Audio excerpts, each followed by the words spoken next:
I've been thinking about how this whole situation on General Hospital keeps tightening, like a trap closing in on itself. And to me, it really feels like Cassius Faison is about to reach a point where there's simply no more room to maneuver. I think what stands out most is how quickly events on General Hospital are pulling him into a corner he can't easily talk his way out of. With Ross Cullum bringing Leisel Obrecht to Spoon Island, I was wondering just how far this forced collaboration is going to go before everything starts collapsing under its own weight. Spoon Island has always had that isolated, almost claustrophobic energy, and here it feels like the perfect stage for pressure to build until someone cracks. Cullum needing Leisel's expertise to push forward a project tied to Britt Westbourne makes it even more complicated. I keep thinking about how Britt Westbourne being replaced in this whole setup isn't just a logistical shift. It feels like an emotional landmine waiting to go off. And in the middle of it all, I can't ignore how Joselyn Jax is stuck in captivity nearby, possibly watching everything unfold from the shadows, which adds this uneasy tension where any movement could expose everything.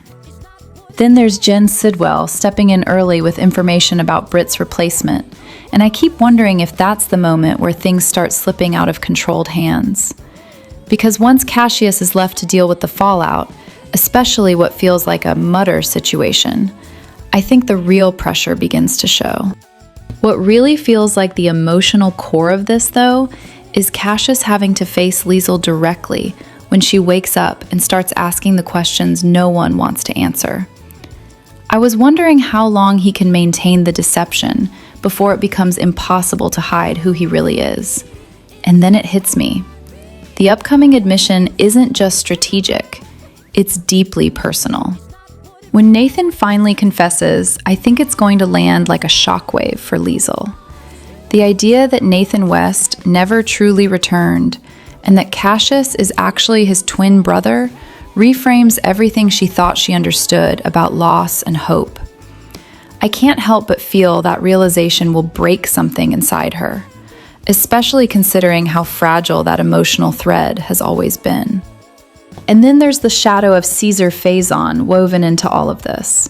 I keep thinking about how his influence still lingers in the background, like a ghost shaping choices long after he's gone.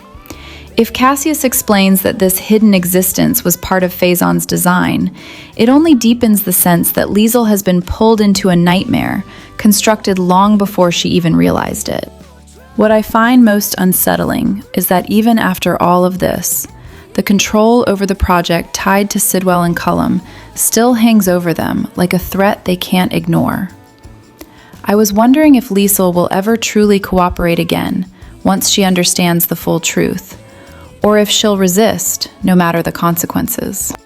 And through all of this tension, I keep circling back to the idea that Cassius isn't just exposing secrets, he's exposing himself.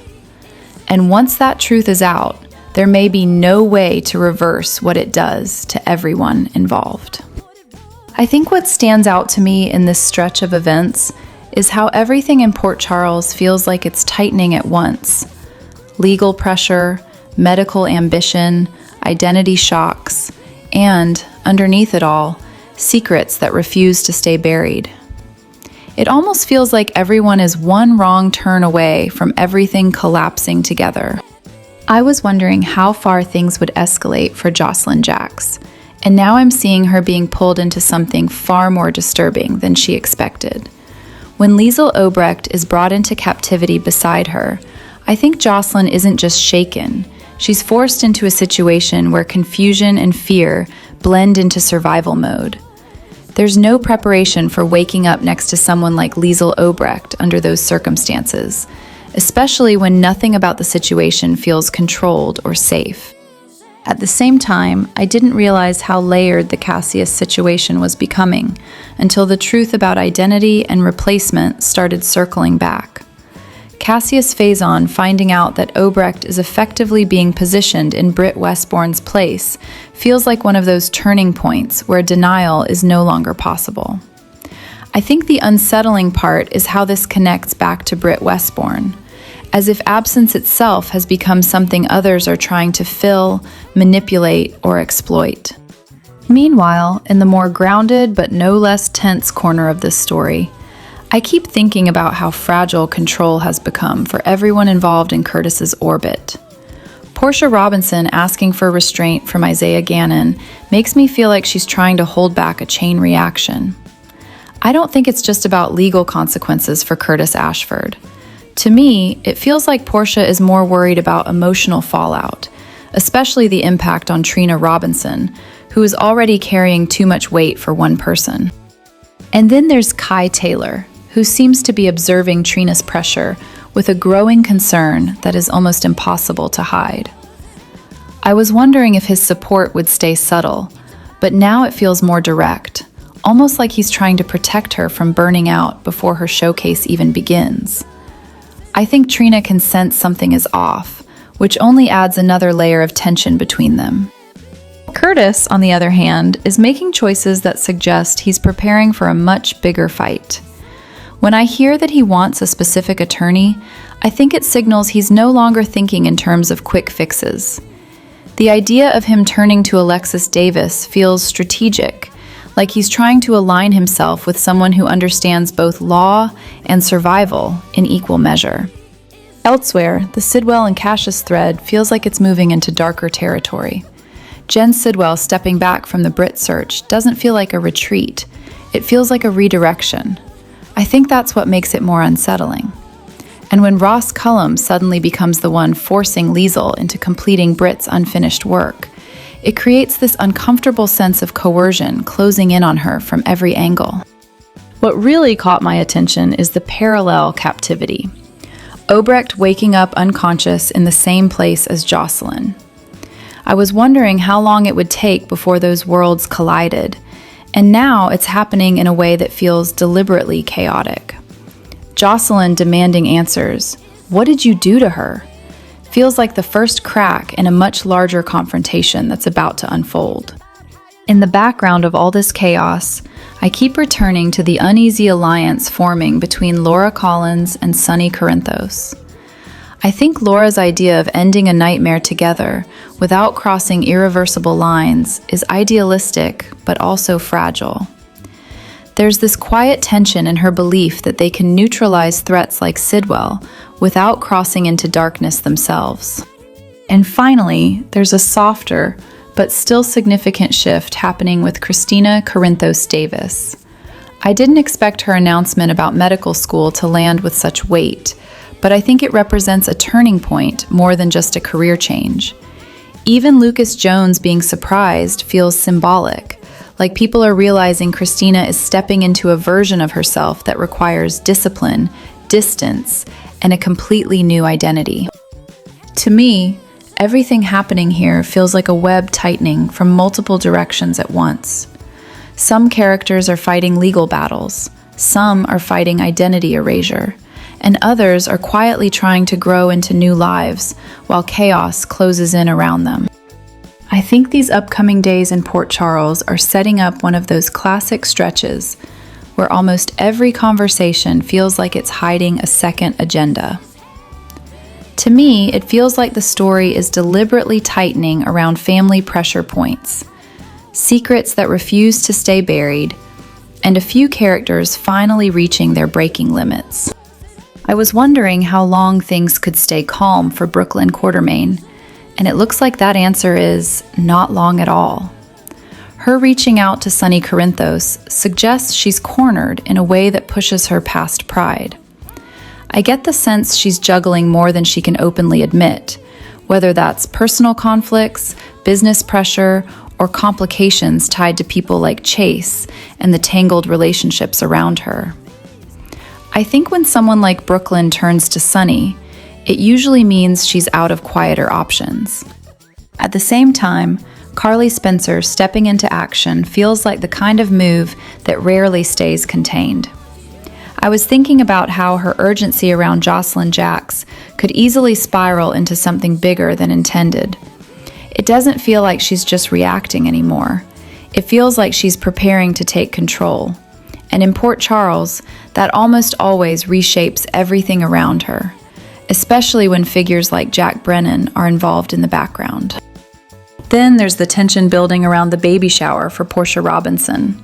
I didn't realize how many unresolved emotional fault lines were still active there until I looked closer. With Curtis Ashford and the lingering strain between him and Portia, and the presence of Trina Robinson caught in the middle, I think this event is less about celebration and more about pressure finally finding an outlet. Even small interactions in a setting like that can turn into major turning points in this show's world. Elsewhere, I keep circling back to the strange energy around Willow Tate and the way she's being pulled in different emotional directions. A tempting offer, mixed with judgment from Tracy Quartermaine, feels like a setup where every choice comes with consequences she may not fully see yet.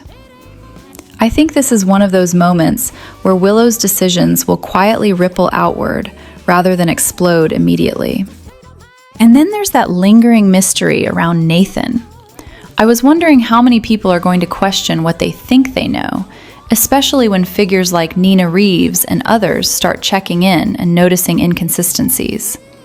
It gives me the impression that identity, trust, and denial are about to collide in a way that forces uncomfortable truths into the open.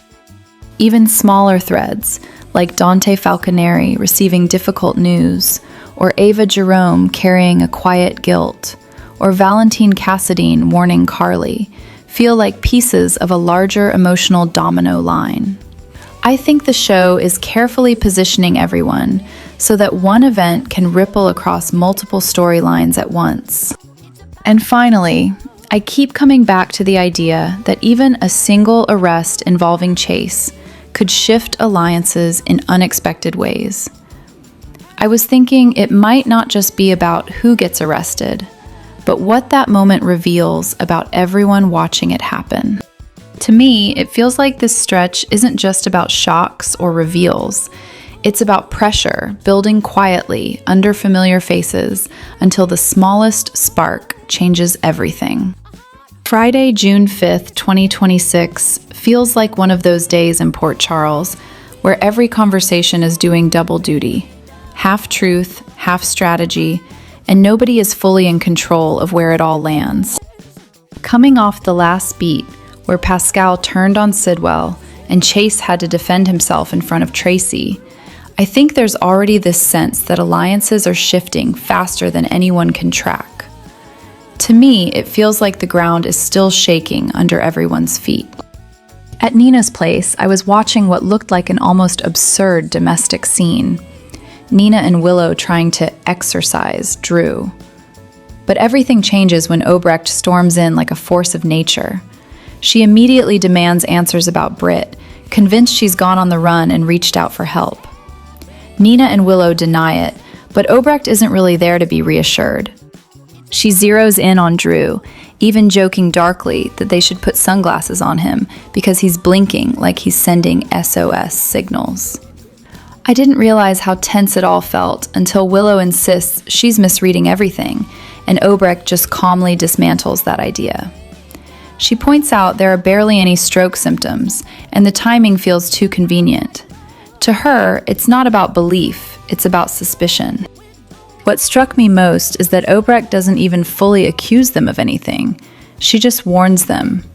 If they are scheming, they should at least be better at it. But underneath that, I think she's genuinely worried.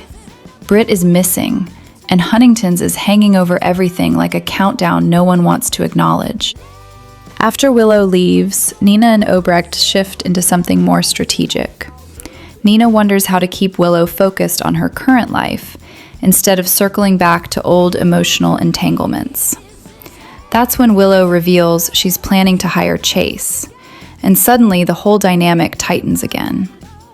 Obrecht, in her blunt way, reminds Nina that Willow is unpredictable. She calls her a viper, someone who can turn when least expected. If Willow wants Chase, she may very well maneuver to get him. Meanwhile, Brooklyn Quartermaine and Chase meet with Alexis, and this storyline feels like a rare moment of hope. Alexis explains she's located Phoebe's father, and at first it sounds like everything is about to fall apart for their adoption plans. But instead, there's a twist. the father is willing to let them adopt the child because he knows he can't be the parent she needs. There's relief there, but it's complicated. The condition is a closed adoption. No identity, no future contact, no tracing back. I think that's where the emotional weight really lands. Brooklyn hesitates, especially after everything with Gio still lingering in her memory. But the decision is ultimately made. They agree. Then Willow arrives with paperwork from social services, genuinely happy for Chase, and for a moment everything looks almost too smooth. Alexis has delivered what feels like a miracle resolution. But Brooklyn suddenly bolts, claiming she has something to handle at deception, and I can't help but feel like that exit is carrying more emotion than she's admitting. On another front, Ethan tracks down Ava Jerome, and the energy between them is immediately defensive. Ava Jerome assumes he's there on behalf of someone more powerful, but he surprises her by apologizing. There's a strange softness in his approach, even when he compliments her, and she doesn't let her guard down for a second. To her, Phoebe's parentage is a permanent complication. Ethan reveals he's requesting a closed adoption, insisting he doesn't want the Quartermaines entangled in this. Ava doesn't buy the innocence of it for a moment.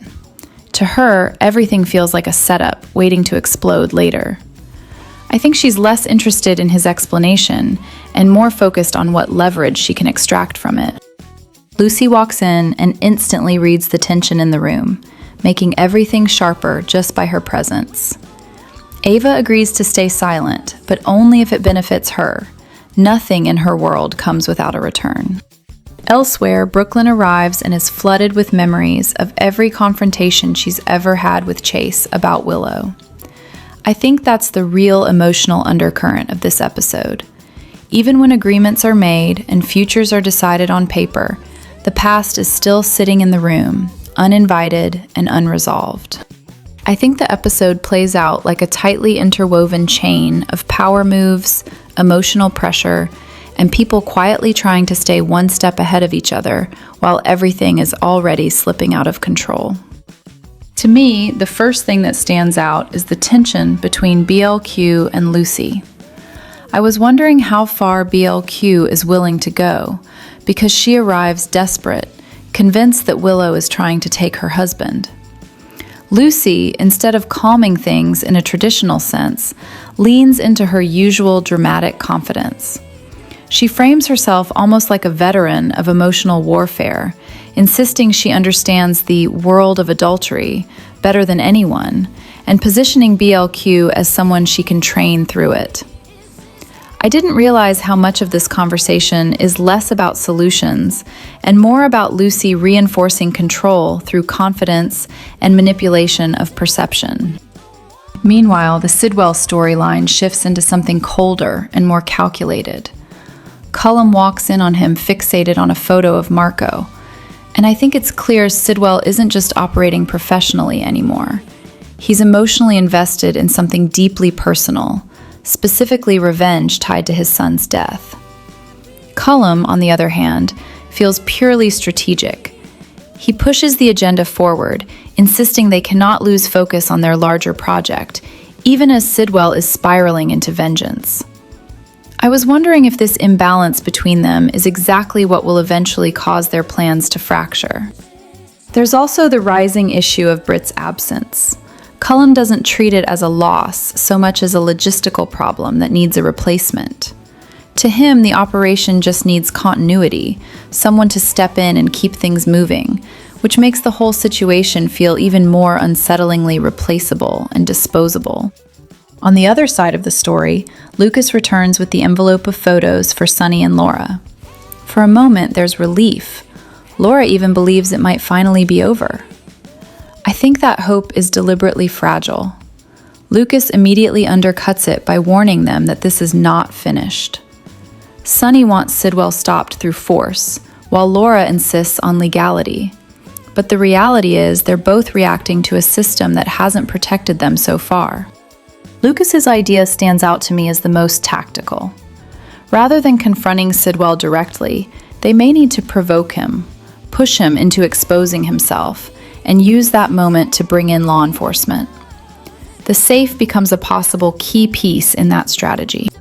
And just when there seems to be a brief pause and tension, everything tightens again. Lucas returns alone, breaking into the safe, only to find Sidwell already there when he closes it. That single moment flips the entire power balance back into uncertainty. At the same time, Leisel's car scene cuts through the calm when Cullum suddenly appears and grabs her from behind, reminding me that no one in this world is ever truly safe, even in moments that seem quiet. I think there's an interesting shift happening around Steve Burton and his wife, Michelle Lundstrom, that goes beyond the usual celebrity update. I was wondering at first if this was just another short-term social media push, but the more I look at it, the more it feels like they're building something more structured around health, motivation, and lifestyle change. From my perspective, they've launched what they're calling a kind of summer challenge, and it's centered on helping people feel stronger, build better habits, and rethink how they approach food and fitness. I think what stands out here is the way Michelle frames it, not as restriction or dieting, but as learning balance, creating meals that actually feel satisfying, and helping people stay consistent without feeling deprived. I didn't realize at first how personal this direction seems for her. Earlier in the year, she spoke about stepping more fully into the wellness space, and to me, it sounds like she's trying to break out of the idea that people have to stay in one lane online. I was wondering if that's part of a bigger identity shift, moving from being seen in one context to embracing a more blended role of lifestyle, food, and wellness education. Steve, on the other hand, already has that motivational public persona, especially through his long-running presence on daytime television. So I think what we're seeing now is a merging of two public platforms into something more lifestyle-driven, where encouragement and accountability are the main focus, rather than just entertainment. To me, the most interesting part is the tone they're using. It's not framed like a quick transformation promise, but more like a structured challenge built around habits and consistency. I might be wrong, but it feels like they're positioning themselves in the growing wellness influencer space, where personal branding and health coaching overlap. I was wondering how fans will respond long-term, especially if this becomes a recurring seasonal program rather than just a one-time initiative. It certainly signals a new direction for their public image, blending entertainment roots with a more lifestyle-oriented mission. I think what stood out to me first was the contrast in tone coming from Nancy Lee Grahn, who has recently been very outspoken online, especially around political topics. In her latest post, though, there was something noticeably calmer in the way she presented the moment. She shared a simple selfie with David Borenstein, and I was wondering if the intention here was just to highlight a more personal, grounded evening, rather than the usual intensity her posts sometimes carry. She described having pasta and a thoughtful conversation with him, noting his work as an Academy Award-winning documentary director for Mr. Nobody Against Putin. To me, that detail already sets the tone. This wasn't framed as conflict or reaction, but more as reflection and dialogue. At the same time, she still included a strong political message in her caption. I think she was pointing toward what she sees as a broader pattern of power and control across different global leaders and political systems. Whether one agrees with her or not, it felt like she was emphasizing vigilance and awareness, framing it as a shared responsibility for ordinary people to stay engaged rather than disengaged. What I didn't realize until seeing the broader context is how this post also lands right in the middle of ongoing changes around her professional world. On General Hospital, there has been growing attention around the upcoming departure of Kate Mansi, who has been portraying Christina Corinthos Davis. Her exit is expected in the coming weeks, with episodes airing in June, and fans have naturally been reacting to the news. I was wondering why Nancy hasn't publicly commented on it, especially since she's often known for being very vocal about both real-world issues and her support for colleagues on set. Maybe I'm wrong, but it could simply be that she's choosing to keep this particular moment more private, or waiting for the right time to speak. For now, the show continues its regular run on ABC, airing weekdays, as storylines on screen and conversations off screen continue to evolve in parallel. I think there's something almost surreal about the way real life sometimes starts mirroring the very stories we watch on screen. When I look at what happened with Gary James Fuller, I was honestly struck by how closely it echoed the world of General Hospital itself. I didn't realize at first how serious it had gotten. From what I gathered, Fuller recently opened up on social media about a frightening accident involving a mini bike ride that went very wrong. I was wondering how quickly something like a casual ride can spiral into a full-blown emergency, but in his case, it really did, ending in a trip to the trauma center, multiple surgeries, and nearly a week in the hospital. To me, what stands out isn't just the severity of the situation, but the way he described it with such honesty and even a bit of humor. I think he mentioned he pulled a James, almost as if life had momentarily pushed him into one of those reckless, high-risk storylines that the character James on General Hospital is known for. That comparison felt almost too fitting, considering how often that fictional world sends its characters straight into hospital beds after dangerous choices. I was also thinking about how strange it is that the same actor who plays through scripted medical chaos suddenly found himself living out a version of it in reality.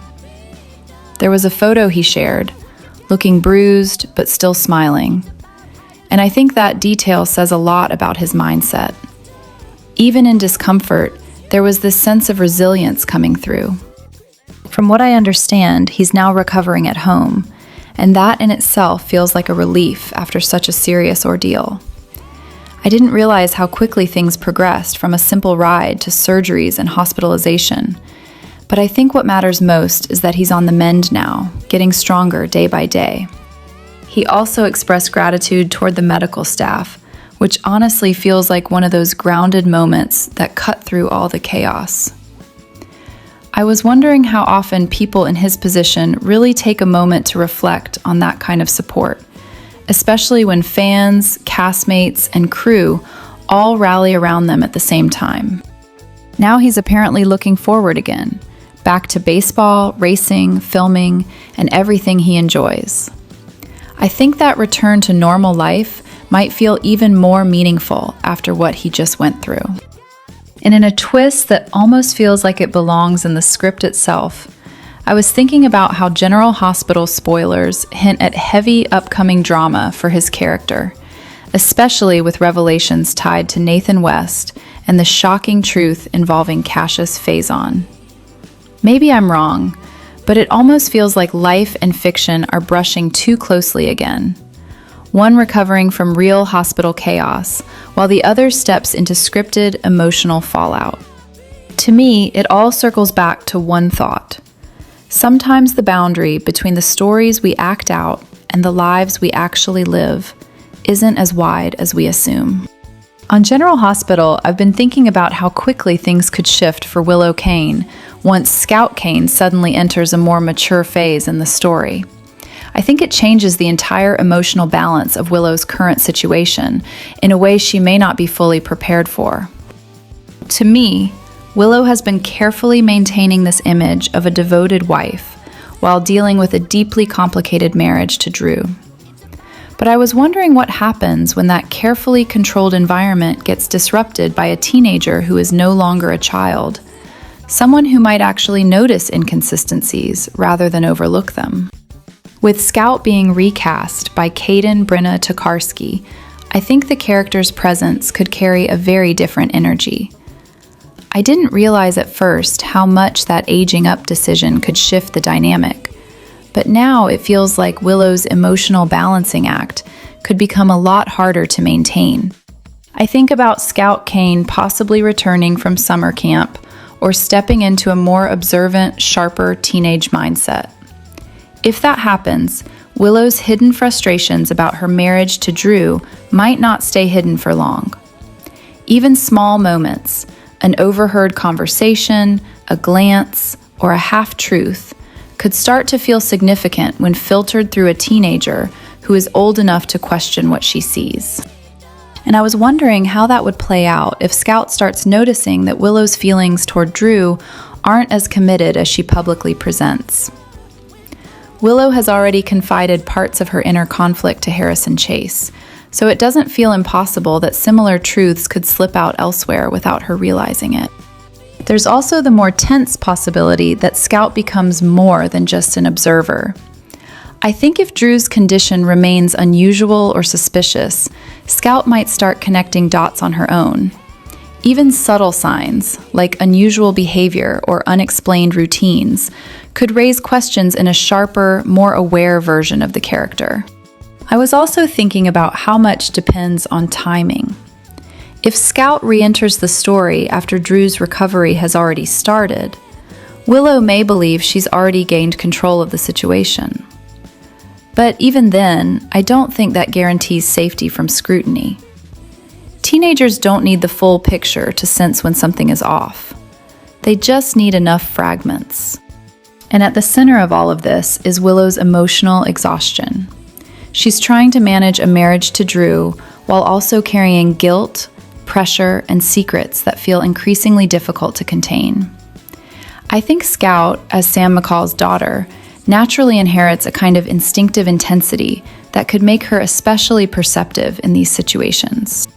So to me, this isn't just about a new character being introduced. It feels like a pressure point forming in Willow's entire storyline. If Scout does become more aware, more vocal, or even just more curious, Willow's carefully constructed world could start to fracture in ways she didn't anticipate. Watching this recent turn of events in General Hospital, I find myself thinking about how unstable the entire project dynamic has become now that Britt Westbourne is missing. To me, it feels like the story is deliberately tightening the pressure around everyone involved, especially Ross Cullum and Jen Sidwell, as they start realizing that control isn't as simple as replacing one key person. I was wondering, when Sidwell expressed frustration about Britt avoiding Cullum's reach, it almost sounded like impatience masking deeper concern. Cullum, on the other hand, seems more calculated. Even while acknowledging Britt's rare skill set as the daughter of Cesar Faison, he's already drifting toward the idea that she might not be essential in the long run. That shift alone tells me the project is entering a more dangerous phase. What stands out to me is Cullum's quiet acceptance that Britt might need a replacement. It raises the question I can't stop thinking about. Who could realistically step into that role? Not just scientifically, but psychologically, because Britt's value isn't just expertise, it's her connection to Faison's legacy and the kind of unpredictable brilliance that comes with it.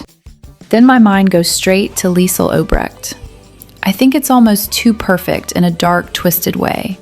As Britt Westbourne's mother and someone deeply entangled with Cesar Faison's history, she already carries both emotional weight and scientific credibility.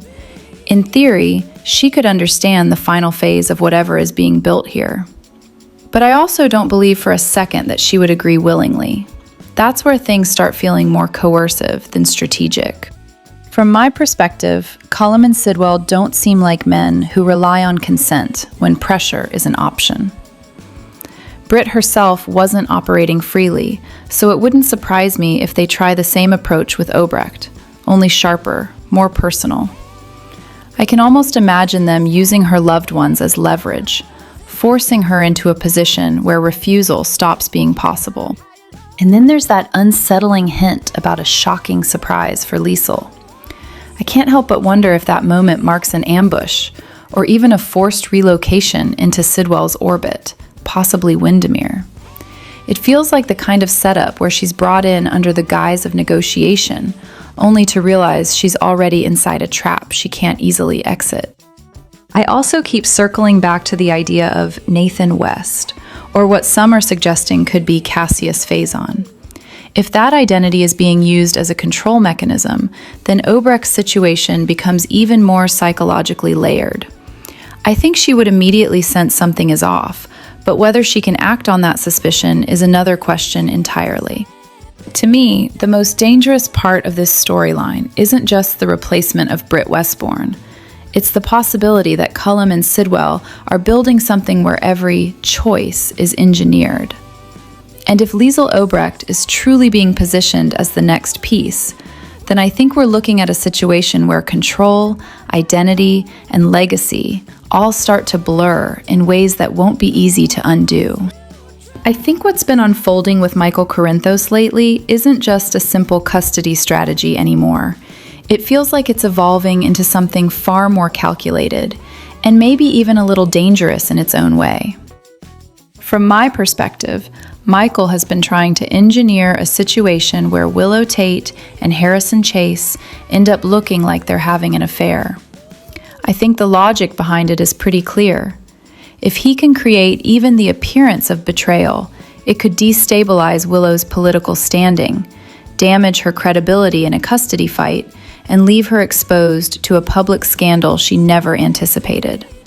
On paper, it's strategic, almost clinical. But I didn't realize how quickly that kind of plan can lose control once other people start interpreting events in their own way. At first, it seemed like everything was lining up perfectly for him. I think he probably expected Brooklyn Quartermaine to react in a very predictable way. Jealousy, anger, suspicion, all of it feeding directly into the narrative he was building. And to be fair, she did start exactly there.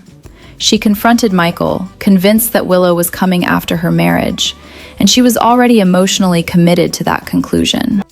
Then Tracy Quartermaine stepped in and essentially accelerated the chaos.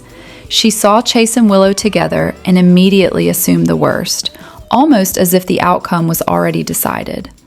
For a moment, it probably felt to Michael like everything was falling neatly into place. But I think that's where the situation shifted in a way he didn't fully anticipate. Brooklyn didn't stay locked into that reaction. Instead, she actually listened to Chase. She paused long enough to question whether the narrative she was being fed made sense at all. And to me, that's the turning point. Because she stopped behaving like someone reacting emotionally and started behaving like someone trying to understand what's really going on. That's where Michael's control starts to slip. I think what began as a custody-driven strategy now looks less like protection and more like retaliation. He's paying for investigations, staging situations, and essentially collecting evidence before anything real has even been proven. That kind of behavior usually isn't about confirming truth. It's about proving a theory that already exists in someone's mind. And the more I think about it, the more I realize Brooklyn is the wild card in all of this. She's right in the middle, close enough to see the manipulation if she starts connecting the wrong dots. If she ever realizes that someone has been quietly steering events from behind the scenes, her attention may shift entirely away from Willow and Chase. It might not even be Willow who exposes what's happening. It might end up being Michael's own cousin who brings the whole thing crashing down.